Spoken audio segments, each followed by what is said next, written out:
দূর আব্বা খালি বাইরে টাকা দেয়, আমার ভাই কিছুই কিনে দেয় না। ও কত সুন্দর সুন্দর জিনিস কিনে, আমাকে কিছু কিনে দেয় না, এটা আমার কাছে খুব খারাপ লাগে। আজকে বাড়িতে যাই, যদি দেখি কিছু না কিনে দিছে তাইলে আজকে ওর খবর আছে। মনে হচ্ছে তো আশেপাশে কেউ নেই, এখন এই ডান্স দিয়ে জোকার সেজে নেই।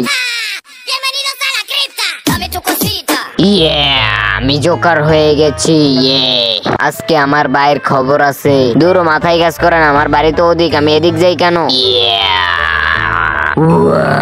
এই তুই এখানে কি করছিস? আরে বুঝলাম না, তুই আমার গায়ে হাত দিলি কোন সাহসে? এই তোর গায়ে হাত দিতে আবার কৈফিয়ত করা লাগবে? তুই কি আমাকে চিনিস না? তোকে আমি কাঁচা খেয়ে ফেলতে পারি। আরে তোরে আবার চেনার কি আছে? তুই তো আমার ছোট ভাই। ছোট ভাই তো বুঝলাম, তুই যে জুতা কিনেছিস, আমার জুতা কই? তোকে আব্বা টাকা দেয়, তুই সবসময় নিজের জন্য জিনিস কিনিস, আমার জন্য কিছু কিনিস না। কে বলছে তোর জন্য কিনে নাই? দেখ তোর জন্য জুতা নিয়ে এসেছি, এটা কি তোর জন্য কিনে নাই? তুই পরে দেখ। আরে আসলেই তো এটা আমার সাইজের জুতা, তুই আমার জন্য জুতা এনেছিস? দাঁড়া আমি এটা একটু পরে দেখি।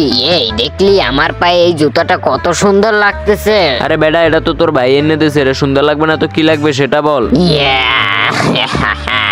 আজকে তুই জুতা এনেছিস বলে বেঁচে গিয়েছিস, না হলে তোর খবর করে ছেড়ে দিতাম আজকে।